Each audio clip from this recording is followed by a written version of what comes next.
ஆண்டவரும் இரட்சகருமாகிய இயேசு கிறிஸ்துவின் ஈடு இணையற்ற நாமத்தினாலே அன்புக்குரிய சகோதர சகோதரி, இந்த நாளிலும் உங்களை இந்த வீடியோ வாயிலாக உங்களை சந்திப்பதில் மிகுந்த சந்தோஷம். ஆண்டவராய் இயேசு கிறிஸ்துவின் இன்றைய நாளில் வேத வசனமாக செய்தியாக கலாத்தியர் புஸ்தகம் 5வது அதிகாரம் 22வது வசனம். ஆவியின் கனியோ அன்பு, சந்தோஷம், சமாதானம், நீடிய பொறுமை, தயவு, நற்குணம், விசுவாசம். ஆம் அன்புக்குரிய சகோதரன சகோதரியே, இந்த நாளிலும் தயவு என்ற தலைப்பில் உங்களோடு நான் சந்திக்க நான் விரும்புகிறேன். ஆம் அன்புக்குரிய சகோதரன சகோதரியே, ஆண்டவராய் இயேசு கிறிஸ்து சொல்கிறார் தயவு. தயவு அப்படி என்றால் முதலாவது ஒரு மனிதன் தேவனிடத்தில் ஒரு மனிதன் தேவ தயவை பெற்றுக்கொள்ள வேண்டும். இரண்டாவது மனிதனிடத்தில் தயவை பெற்றுக்கொள்ள வேண்டும்.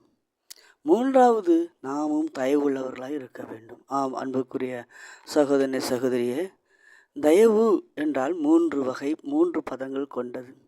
ஒன்று, நாம் தேவனிடத்தில் தான் நாம் தயவு பெற்றோமே, மனித தயவு எதற்கு என்று நாம் சொல்வோம். ஆம் அன்புக்குரிய சகோதரனே சகோதரியே, முதலாவதாக தேவ தயவு எதற்கு என்றால், தேவ தயவு இருந்தால் தீர்க்க ஆயுசை தருகிறது. தேவ தயவு ஒரு மனிதனுக்கு இருந்தால் அவனுக்கு தீர்க்க ஆயுசை தருகிறது.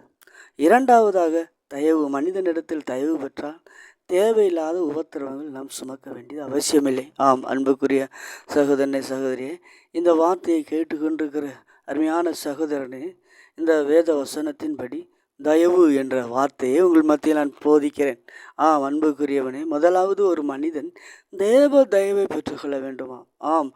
இரண்டாவதாக மனித தயவு.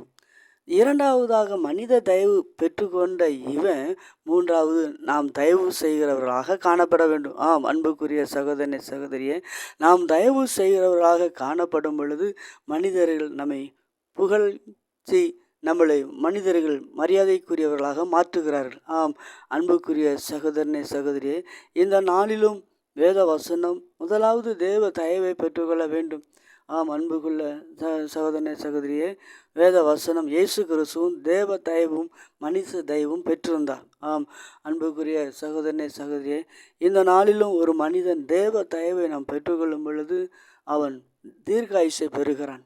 தீர்க்காயுசை பெற்றுக்கொண்ட மனிதனிடத்தில் தயவை பெற்றுக்கொள்ளும் பொழுது தேவையில்லாத உபத்திரவங்களை நாம் சந்திக்க வேண்டிய அவசியமில்லை. ஆம், இதை கேட்டுக்கொண்டிருக்கிற அருமையான சகோதரனே சகோதரியே, வேத வசனம் சொல்லுகிறது முதலாவது தேவ தயவு. தேவ தயவு இருந்தால் ஒரு மனிதன் தீர்க்காயுசு பெறுகிறான். தேவன் தருவது தீர்க்காயுசு. தீர்க்காயுசு எதற்காக மனிதனுக்கு தேவன் கொடுக்கிறார் என்றால், இந்த பூமியில் நீ தீர்க்காயுசோடு நம்முடைய பிள்ளைகள் சந்ததிகளுக்கு கர்த்தரை குறித்து அறிவிப்பதற்காக தீர்க்காயுசை தருகிறார். ஆம் அன்புக்குரிய சகோதரனே சகோதரியே, கர்த்தரை குறித்து அறிவிப்பதற்காக தேவன் பூமியிலே அவருடைய தேவ தயவை நாடும் பொழுது தேவன் ஒரு மனிதனுக்கு தீர்க்காயுசை தருகிறார். ஆம், ஒரு மனிதனுக்கு தேவ தயவு இருக்கும் பொழுது அற்ப காலத்தில் ஒரு மனிதன் மடிந்து போவதில்லை. ஆம் அன்புக்குரிய சகோதரனே சகோதரியே, இந்த வார்த்தையை கேட்டுக்கொண்டிருக்கிற அருமையான சகோதரனே, இந்த நாளிலும் நீ தேவ தயவை நீ பெற்றுக்கொள்ள வேண்டும் என்றால் நீ முதலாவது தேவனை தேட வேண்டும். தேவனை தேடி அவருடைய முக பிரசன்னத்தை நம்ம தேடும் பொழுது கர்த்தருடைய தயவை பெற்றுக்கொள்ளும். நாம் ரட்சிக்கப்படுகிற பொழுது ஆண்டவராய் இயேசு கிறிஸ்து நாம் ரட்சிக்கப்படும் பொழுது ஆண்டவர் நம்மளுடைய தயவை பெற்றுக்கொள்கிறார். ஆம் அன்புக்குரிய சகோதரனே சகோதரியே, இந்த நாளிலும் இந்த வேத வசனத்தை கேட்டுக்கொண்டிருக்கிற அருமையான சகோதரனே சகோதரியே, இந்த நாளிலும் ஆண்டவராய் இயேசு சொல்லுகிறார் தேவ தயவு மனித தயவு. அன்புக்குரியவர்களே, தயவை நாம் பெற்றுக்கொள்ளும் பொழுது தேவன் நம்மளை ஆசீர்வதிக்கிறவராக இருக்கிறார்.